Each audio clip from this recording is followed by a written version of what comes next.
Assalamualaikum warahmatullahi wabarakatuh. Salam sejahtera untuk semuanya. Om Swastiastu, salam, namo buddhaya, salam kebajikan. Bapak Ibu yang saya hormati, sama seperti Pak Kun tadi.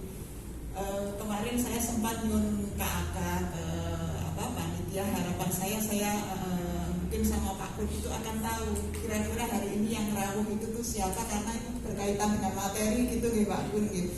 Jadi Pak Kun tadi bercerita banyak, itu nanti sayang Bapak kalau misalkan itu tidak sampai ke penentu kebijakan. Jadi kalau misalkan ya dari dulu emang ya Pak Gana ya, mau kalender event aja dari tahun berapa sampai sekarang, apa sih sulitnya bikin kalender event gitu ya Pak? Masa butuh tahunan cuma seperti itu tuh. Kadang-kadang itu ya itu awareness, terus kemudian yang namanya kesadaran bersama, kesadaran komunitas, kesadaran stakeholder ya, kemudian komitmen itu tuh penting kalau kita pengen yang namanya tadi katanya pengen kompetitif. Kalau kita mau kompetitif berarti kan harus punya keandalan gitu kan. Sekarang keandalan kita itu tuh apa, seperti itu. Nah, ini sebelum ke sana tadi sama saya punya catatan ini tadi yang dari tadi pagi itu saya bawa. Yang namanya Pusat Industri Pariwisata Jawa Tengah mandiri, berprestasi, berdaya saing, berkelanjutan, berketahanan lingkungan. Terus kemudian pemenuhan kebutuhan dasar masyarakat dengan mendorong pertumbuhan, fasilitasi dan perlindungan bagi pelaku ekonomi industri kreatif UMKM berbasis potensi lokal. Nah kadang-kadang itu gini nih saya Bapak Ibu, antara kita itu sendiri itu tuh belum paham dengan diri kita sendiri. Mana sih yang namanya kebutuhan kita, mana yang namanya keinginan. Kalau keinginan bisa setinggi langit, dan itu biayanya mahal, dan itu belum tentu nanti sesuai dengan untuk peningkatan kesejahteraan kita.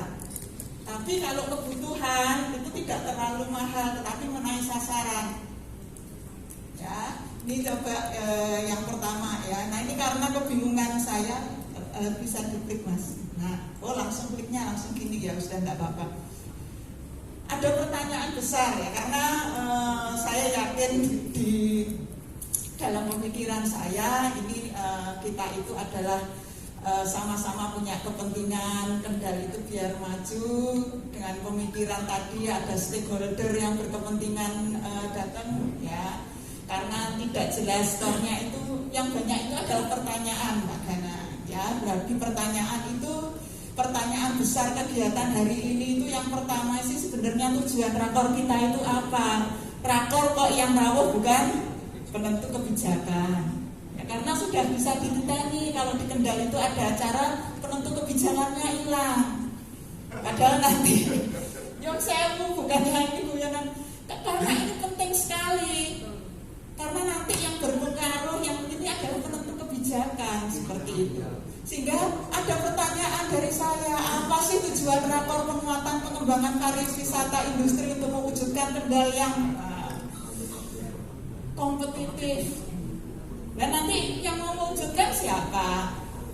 Yang bikin program siapa? Yang nanti mengalokasikan dana siapa juga?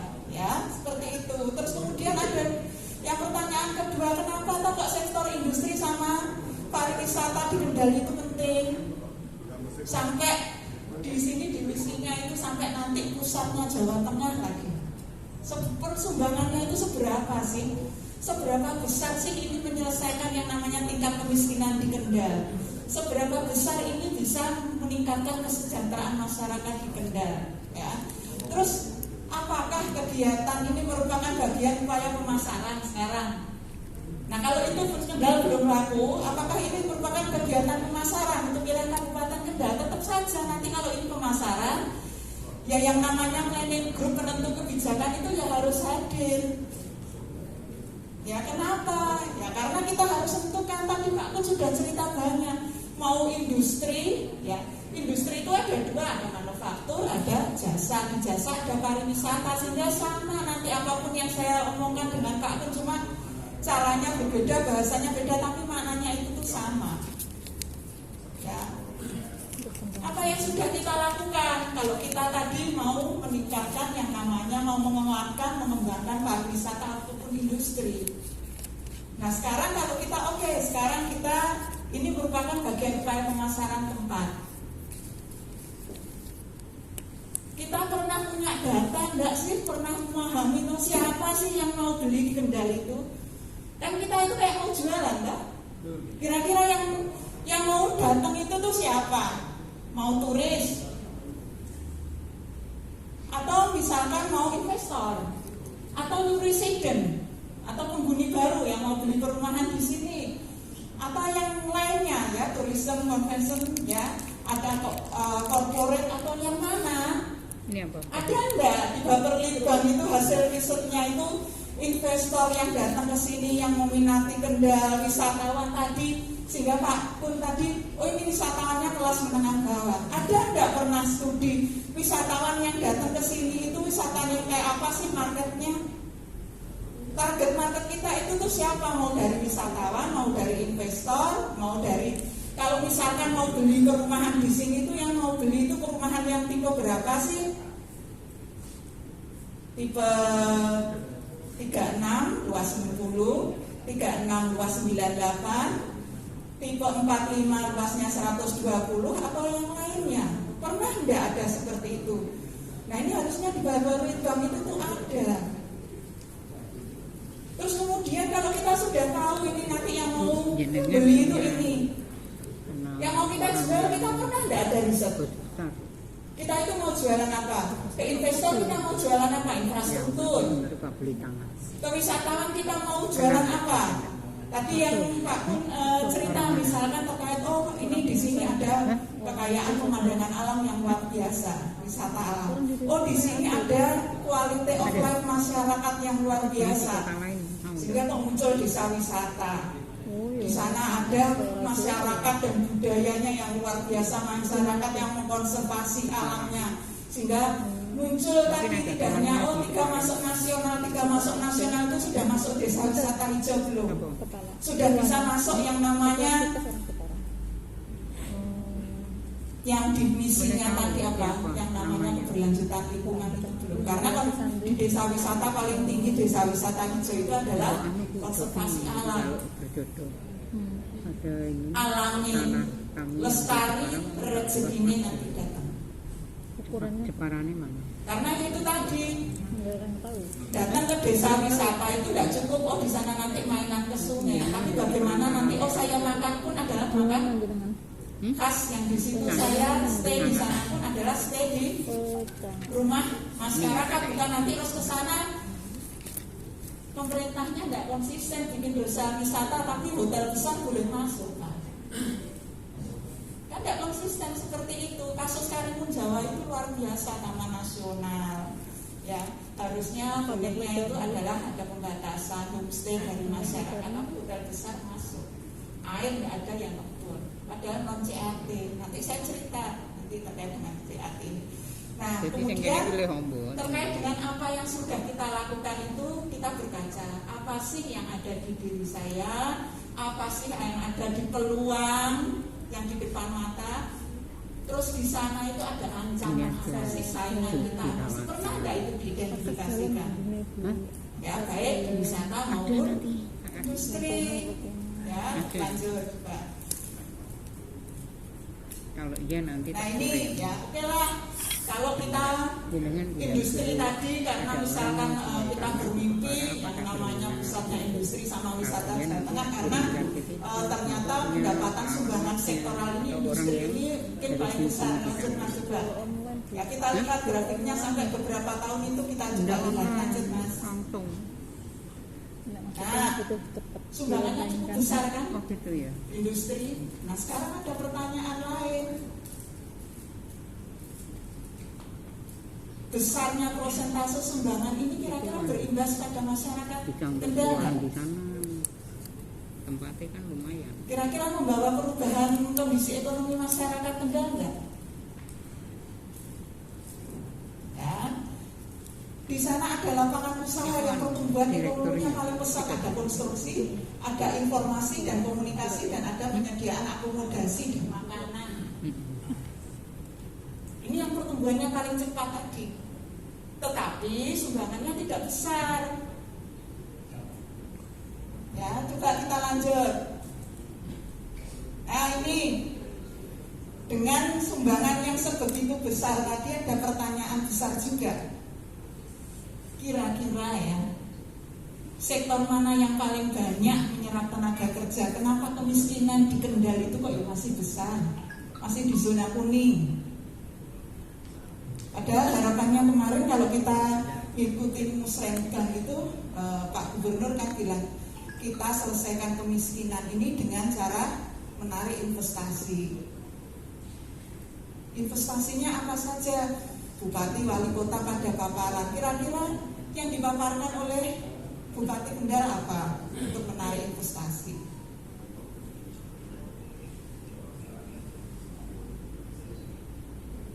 Bagaimana dengan Bupati wali kota sebelah? Ketika dia sudah mengerti, oh posisi saya di sini, saya punya keunggulan batik. Batik itu tak gawoni toko Perancis. Batik Kendal dibawa kemana Pak untuk punya keunggulan kompetitif? Biar dikenal, dibawa kemana saja batiknya Kendal. Jadi yang tadi mimpi yang setinggi langit, tapi kadang-kadang kalau keinginan itu kalau sudah tertulis itu ya sudah puas. Beda dengan kebutuhan. Kalau kebutuhan itu kan memang harus dipenuhi. Sehingga ketika menyusun sesuatu mimpi itu adalah pemenuhan kebutuhan, bukan keinginan.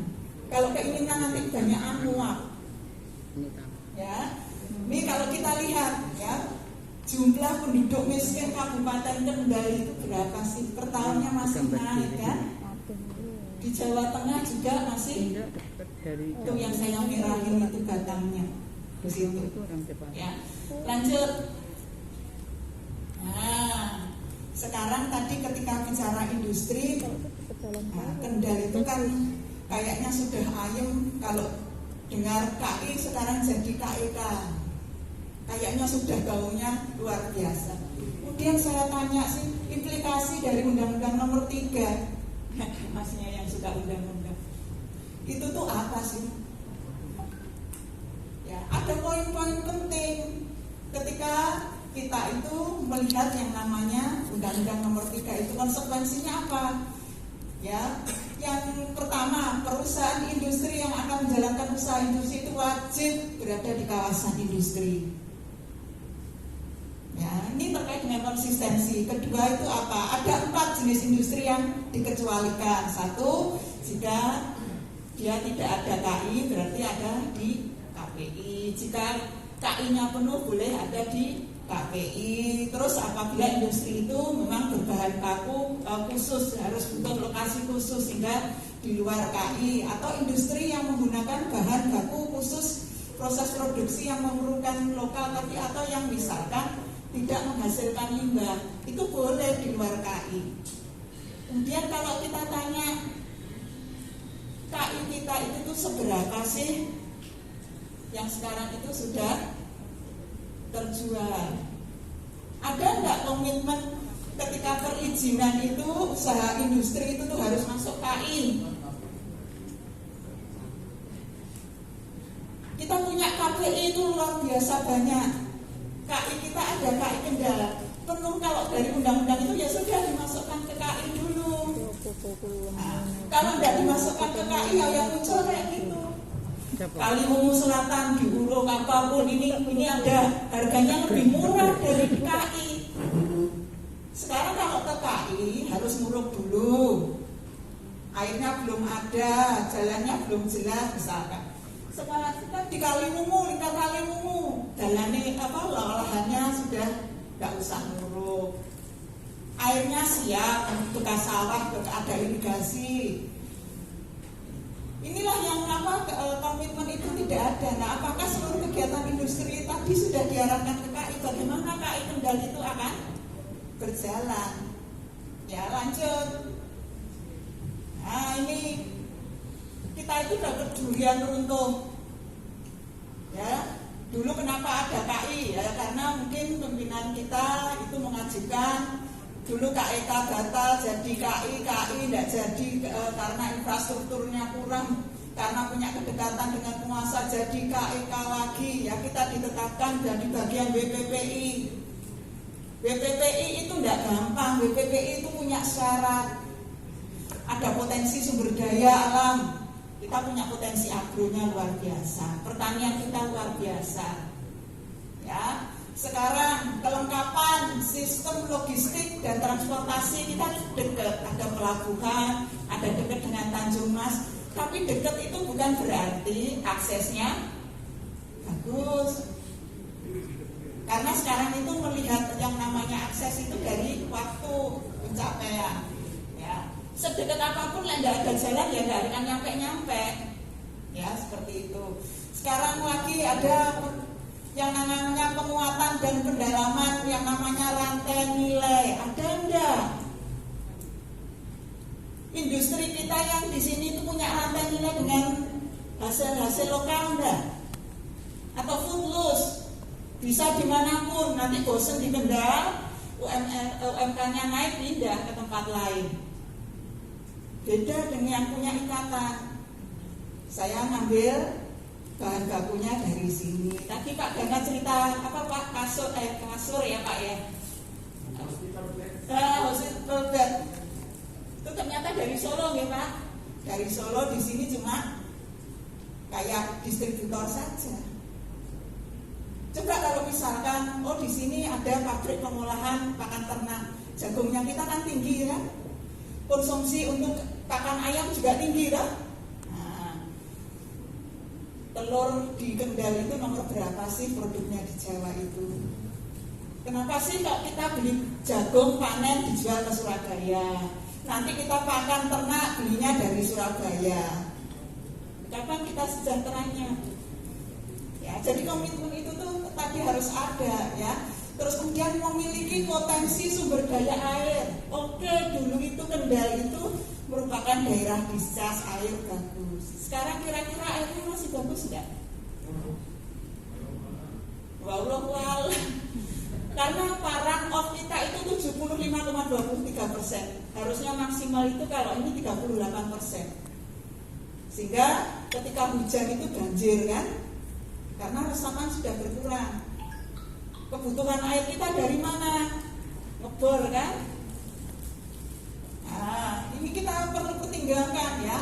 Kesiapan jaringan pemanfaatan teknologi dan inovasi yang lainnya itu bagaimana sih? Ada enggak penentu kebijakan itu kemudian mengecek, SDM-nya Kendal itu seperti ini, kebutuhan sektor industri kayak gini, kita harus ngapain? Balai yang kita punya latihan kerja itu buka enggak? Kita mendirikan sekolah-sekolah khusus enggak untuk pemenuhan industri? Ya, nanti jangan marah. Industri ini sini TKA Cina, kan kita enggak punya standar SDM yang seperti yang dibutuhkan industri kok. Nanti kalau enggak TKA Cina, nanti yang namanya pekerja industrinya dari Semarang, dari mana-mana, Kendal cuma liatin saja. Nah yang salah siapa? Kenapa kita nggak nyiapin di sekolah-sekolah khusus? Jadi misalkan di mana itu di Kebumen itu, begitu mau bikin KI itu dia langsung STM-nya nanti karena di sana pengennya KI-nya adalah elektronik, sehingga STM-nya banyak STM elektronik nanti di sana enggak lulus bisa masuk ke industri, bukan nanti ngambil dari luar. Ya, misalkan lanjut. Nah ini kebutuhan dasar dan syarat teknis KI apakah sudah sesuai? Apa setelah terima durian jatuh kita sudah puas? Apakah kewajiban pemerintah daerah terhadap KI itu sudah dilaksanakan? Apa malah tidak tahu kewajibannya apa? Ya, lanjut. Nah ini yang harus disiapkan oleh daerah. Waktu penentuan KPI sama nanti mengembangkan KPI yang di dalamnya nanti ada KI. Kira-kira tinggal cek saja kalau kita mau mencari kira-kira gimana strateginya untuk mewujudkan Kendal yang ini, ya penuhin saja yang tadi yang tidak ada di Kendal, yang belum dilaksanakan di Kendal itu jadikan program. Kalau kita memang mau ke sana, ya sehingga keinginan tadi ya bisa diturunkan menjadi kebutuhan. Diturunkan dikit lah, jangan muluk-muluk, tapi yang penting Kendal bisa melakoni, ya seperti itu. Menjamin tersedianya infrastruktur industri bersama dengan pemerintah, maksudnya pemerintah pusat dengan pelaku badan usaha pengelola kawasan industri. Apa sih? Misalkan air saja. Bisa enggak yang namanya pemerintah daerah Kabupaten Kendal itu mensuplai air untuk KI dengan harga yang tidak terlalu mahal? Karena KI selalu beranggapan air PDAM itu harganya terlalu tinggi. Yang paling murah adalah Megor. Air mata. Masyarakat lagi yang paling mahal. Kita pakai air permukaan. Mau bendung sungai manapun sekarang sungainya di Kendal itu kira-kira suplai airnya itu bisa stabil enggak sih? Musim kemarau sama musim hujan, kilonya jaraknya jauh enggak? Dulu kita sudah rusak. Mau ngeresep dari mana airnya? Semuanya jadi air permukaan, jadi banjir, banjir gunung ya, banjir genangan, banjir apapun. Enggak kapan ngeresepnya? Sementara yang di tanah itu diambil terus. Air itu bagian dari soil tanah. Ketika itu diambil terus, recharge-nya kurang, berarti akan terjadi penurunan. Nah, air tanah itu berarti nanti menurunkan tanah. Mbak hanya Semarang saja yang terjadi land subsidence. Kendal itu sudah punya potensi. Nanti saya tunjukin gambarnya ya. Terus lanjut coba. Ini tadi yang nomor 3 kaitannya dengan memahami karakteristik wilayah sama ya tadi. Kita mengembangkan yang namanya industri itu ya pikirkan karakteristik wilayah Kendal itu apa, karena itu yang membedakan Kendal itu dengan tempat lain ya. Sekarang ini ya dari sisi tata ruang, karena saya kan dari tata ruang, saya dari kebijakan publik ya. Kendal itu pengen wujudkan ruang wilayah Kendal itu sebagai kota industri yang didukung oleh pertanian yang produktif, prospektif ya, serta berkelanjutan menuju penguatan ekonomi masyarakat yang adil dan sejahtera. Ini sudah berapa tahun sih ditetapkan? Apa saja sih yang sudah dilakukan untuk itu?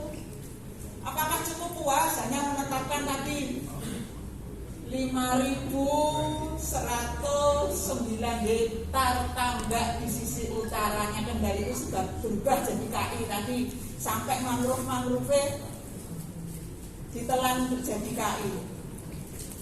Di Perda ya, satu-satunya Perda ya, yang ada mangrove di dalamnya ada kawasan industri itu cuma Kendal. Padahal yang namanya pantai berhutan bakau itu adalah merupakan bagian dari kawasan lindung. Tetapi di Kendal unik. Nah ini di ayat 2, kawasan peruntukan industri yang berdasarkan peraturan perundang-undangan itu masuk di kawasan ekosistem hutan mangrove.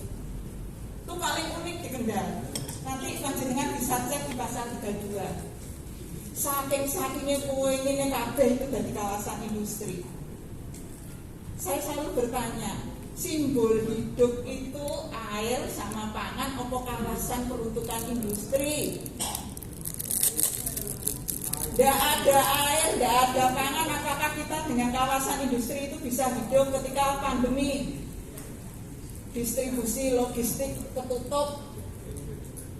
Oh enggak ketutup aja bisa tadi naiknya sampai seberapa? Waktu COVID itu satu ikat kampung di tempat saya, satu ikat gayung itu sampai 12.000. Itu karena apa? Distribusi keputus kan? Karena semuanya ditutup, enggak? Padahal Bill Gates bilang toh besok itu akan ada pandemi yang lebih ganas lagi. Siap enggak kita kesana? Nah, sekarang ada LSD. Nanti yang sudah dibangun dengan biaya mahal, ada yang namanya irigasi, yang adanya dilayani dari waduk embung itu jadi sawah premium itu, tolong jangan dimasukkan di peruntukan lainnya. Kita itu ketika merubah itu tidak pernah menghitung kerugian kita itu berapa. Jadi kita itu kayak pesugihan kandang kuda, bangun bongkar, bangun bongkar, bangun bongkar seperti itu. Ya. Terus kemudian lanjut. Apa kabar indikasi program RT/RW terkait dengan pengembangan industri? Apakah ini sudah masuk di dalam RPJMD? Masuk di dalam pembiayaan sektoral? Enggak. Soalnya sudah puas tadi masuk di Perda RT/RW. Nah gimana itu mau jadi yang namanya kendal kompetitif yang dibiayai aja enggak, diurusin juga enggak. Nah ini kalau misalkan saya guyonan kayak gini, kalau tidak ada penentu kebijakan kan juga kadang-kadang percuma kan? Percuma. Tapi masyarakat sekarang mau tidak mau masyarakat itu juga harus tahu. Ya karena panjenengan itu adalah pengawal tadi, bagian dari planning group. Ya, siapa ngerti panjenengan punya kedekatan dengan penentu kebijakan nanti disampaikan. Ya, mungkin alurnya panjang. Ya, lanjut lagi. Ya, dari hasilnya riset orang aja di sana itu benar-benar sudah tidak layak. Kita itu butuh tanam uruk untuk pemadatan dan tanamnya di sana masih potensi untuk padat. Itu biaya tinggi, apalagi perubahan iklim tadi, air muka laut naik. Kemarin itu naik 198 cm muka air laut kita. Banyak pulau-pulau kecil kita itu kehilangan 20 sampai 60 ruas daratan. Mungkin Kendal aja yang nggak keluar-keluar dalam. Kalau Semarang, Demak keluar-keluar semuanya, media sosial bebas. Di Kendal itu kayaknya ayam-ayam aja. Ya, walaupun ada terdampak dengan perubahan iklim itu ada. Saya nggak ada pesisir utara kok. Garis pantainya aja pada mundur semuanya kok. Ya, misalkan seperti itu. Terus lanjut. Nah sekarang itu harus bagaimana? Mungkin barang kadung kok. Ya kita kan harus mengeluarkan mitigasi kan, biar itu tidak parah. Mungkin barang kadung kok. Nih, kalau mau jadi yang kompetitif itu kita mikir KPI di Indonesia itu lebih dari 450, KI-nya lebih dari 126. Keunggulannya KI-nya Kendal, KPI-nya Kendal dibanding yang banyak tadi itu apa sih? Nilai jualnya di mana sih? Kayak kita jualan gedok. Gedok itu kalau gedok di pasar satu bungkus harganya 3.000 ya. Coba Solo 3 itu punya gedok ketek, harganya mahal kan? Magelang punya gedok trio, mahal banget.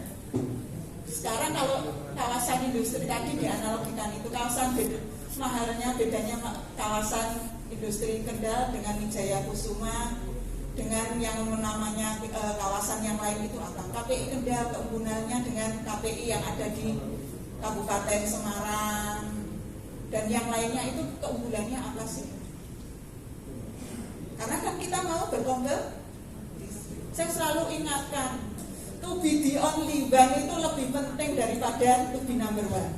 To be number one bisa turun, tapi kalau to be the only one itu serenek arep mudun siji kuwi sudah. Itulah yang bisa nanti dikembangkan oleh pelaku usaha industri kreatif, pelaku pariwisata. Tapi jangan kita puas kita punya desa wisata tadi, tapi jadilah desa wisata yang to be the only one. Jadilah UMKM yang to be the only one. Wes ora nek saingane wong satu-satunya kok. Tapi nyari satu-satunya itu tidak gampang untuk kreatif sama inovasi. Lek isine mau mundur, angel pindah ke posisi tinggi, posisi enak, ya toh, EQ-nya rendah. Kalau EQ rendah itu ketika kita mengalami kegagalan itu akan cenderung menyalahkan orang lain, salah-salahan. Tapi kalau orang yang EQ-nya tinggi ketika punya masalah itu berinovasi mencari jalan keluar. Itu bedanya. Pelaku usaha juga seperti itu. Oh ini COVID ngene-ngene wis ra iso apa-apa ora duwe toko nggih masalah sekarang online ya bisa. Ya kan kita ndak usah butuh sewa tempat.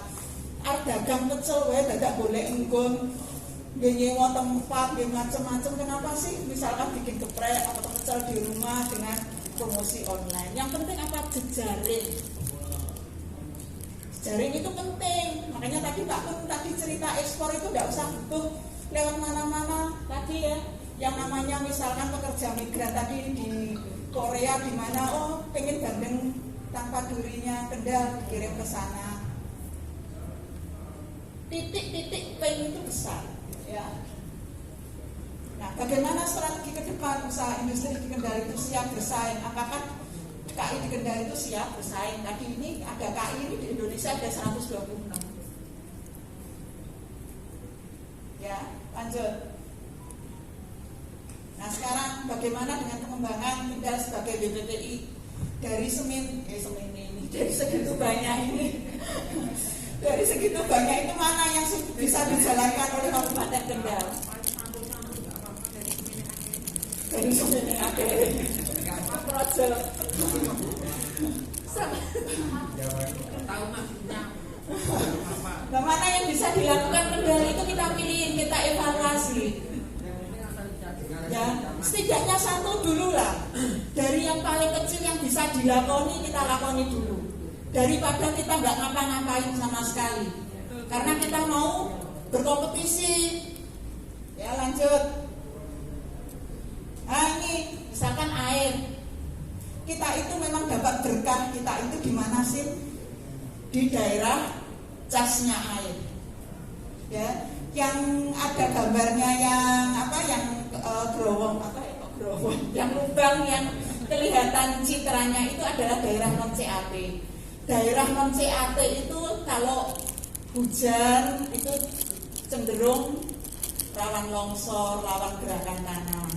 Kalau tidak hujan dia cenderung gampang kekeringan karena airnya adalah air yang ada di tanah, di soil. Begitu itu habis ya sudah kering.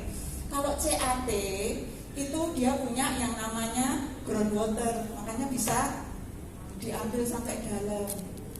Tapi bahayanya apa ketika suplai recasnya itu keganggu? Ya jangan senang kita itu manen air terus, recasnya juga harus ini karena di Italia itu pernah penurunan air yang mendadak 50 cm itu ternyata bisa menyebabkan gempa sampai 5,3 skala Richter. Air tanah, bukan tanah, air tanah. Ya, jadi ketika kita ngambilin terlalu banyak, recas tidak ada itu otomatis tanah itu akan turun. Nah itu bahayanya seperti itu, ya. Di bagian utara Kendal itu yang merah itu lem subsidinya itu zaman dulu itu sudah 4 cm per tahun. Yang di kuning ya itu yang saya pojok yang di daerah aluvialnya yang itu sudah 1 sampai 4. Bukan berarti Kendal itu tuh aman dari lem subsidinya. Itu juga bagian dari kawasan rawan likuifaksi sedang. Nanti kalau saya misalnya dia kebohong nanti cek peta bencana likuifaksi misalkan di Jawa Tengah nanti Kendal itu ada. Ya, jadi kita harus hati-hati kalau kita pengen tadi yang namanya sejahtera kan berarti harus menghindari atau memitigasi bencana. Kita tingkatkan kapasitas kita biar kita kuat menghadapi risiko bencana, terutama bencana perubahan iklim karena kita ketika perubahan iklim itu ada bencana hidrometeorologi itu apa? Mulai dari longsor, banjir bandang, angin puting beliung, ombak besar. Itu nanti ke depan yang akan kita terima terus seperti itu, ya. Nah kemudian kenapa kita butuh mengembalikan yang namanya meningkatkan volume air ya? Di daerah CAT ya itu pada prinsipnya tidak ada non CAT ya tidak ada wadah nyimpen air. Disitulah kita bangun tempat nyimpen air. Tapi kalau di daerah CAT kita tidak usah bikin waduk, tidak usah bikin tempat nyimpen air. Kita recas saja itu karena Tuhan itu sudah menciptakan wadah untuk nyimpen air. Nah prinsipnya apa toh? Kita tangkap air itu ketika dia jatuh. Kita berusaha nangkap sebanyak-banyaknya. Di non CAT berarti kita bikin waduk atau embung. Kalau di CAT-nya berarti kita tingkatkan resapan di daerah recas air. Itu saja. Tapi kalau sudah rusak semuanya, manajemen air yang dikelola oleh lingkungan sudah tidak bisa, biayanya luar biasa tinggi. Setitik numpuk itu luar biasa. Ya, lanjut. Strategi industri, baik di industri kecil menengah maupun industri manufaktur, ada nggak yang namanya peningkatan hilirisasi sumber daya alam? Ada nggak studinya di Bapelita? Apakah tadi kita cukup dari pertanian buat keluar, ya toh kita tidak olah, yang olah ngimpor bahan baku dari luar, sehingga tadi dari industri yang foodless, yang dia bisa pindah kemanapun, atau kita ikat itu industri yang di sini itu adalah industri berbahan baku lokal, sehingga kesejahteraan di sini itu terjamin karena petani nanti aku buangnya jelas. UMKM-nya ya sumbernya dari produk lokal. UMKM aja ngambil produknya dari luar. Begitu kemarin saya ketemu itu banyak sekali teman-teman Grab itu dulu katanya pengusaha tas macam-macam di kampung. Begitu COVID tidak bisa akses bahan baku itu, akhirnya mereka tutup terus jadi pekerja sambilan dengan daftar di Grab. Luar biasa nanti peningkatan partisipasi dalam rantai pasok global. Pernah enggak kita itu meningkatkan itu di Kendal itu? Lokal aja enggak, lagi global seperti itu. Ya kapan kita nanti mau berkompetitif? Nah, meningkatkan ketersediaan kualitas infrastruktur industri. Ada enggak di anggaran sektoral itu? Tidak ada, karena yang kita taruh pun tadi itu juga tidak dibiayai.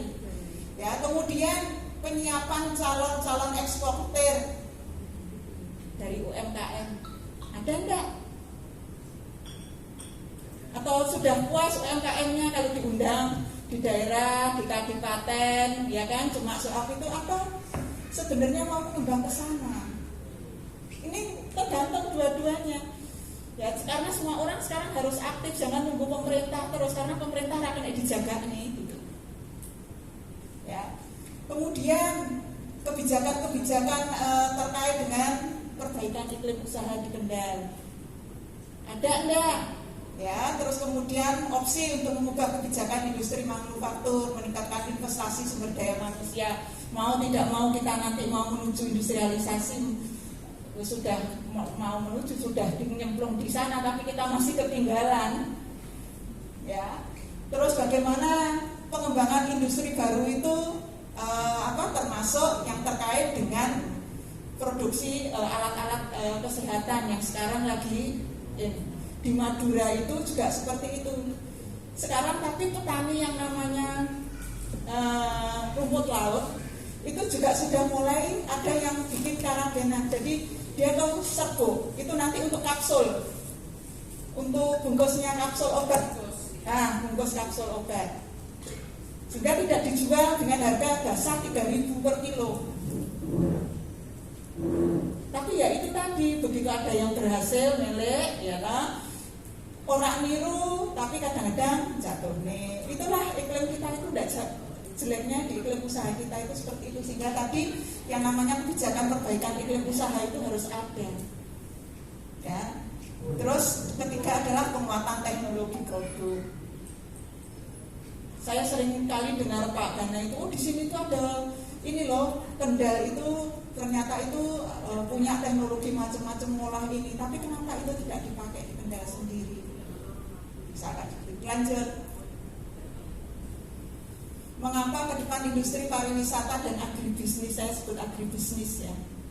Ya, dan UKM itu nanti akan sangat penting karena industri yang ada di sana tadi itu adalah foodless tadi.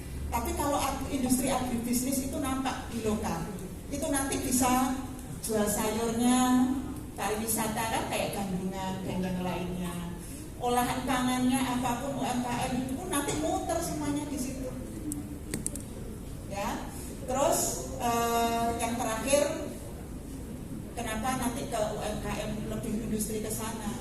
mau tidak mau itu hubungan kemanusiaan itu tuh lebih baik di industri UMKM. Lebih memanusiakan manusia dan yang banyak menggunakan tenaga lokal. Ya, kemudian apa sih kemampuan untuk menciptakan kesempatan kerja itu tadi lebih cukup banyak. Karena yang misalkan pada modal di industri ini kan operator mesin saja cuma berapa, tapi kalau di UMKM kan tidak. Ya, terus kemudian yang terakhir saya ingatkan lagi, UMKM itu bukan yang namanya food industry. Dia akan terikat dengan di situ. Yang itulah yang kita butuh fasilitasi. Ya, lanjut. Nah, itu yang bisa saya sampaikan. Kurang dan salahnya saya mohon maaf. Wassalamualaikum warahmatullahi wabarakatuh. Waalaikumsalam. Terima kasih sekali Bu Dr. Jamila Lestari STMT atas pencerahan yang diberikan, dan semakin siang peserta menjadi semakin merasa bahwa Kendal ini masih tambah jauh dari apa yang dicita-citakan, karena kajian riset dan kajian apapun yang sekarang kita sedang jalankan ini justru kelihatannya malah semakin jauh dari realita yang ada. Mohon maaf dari perwakilan dari OPD yang ada di sini untuk lebih bisa ke depan menyiapkan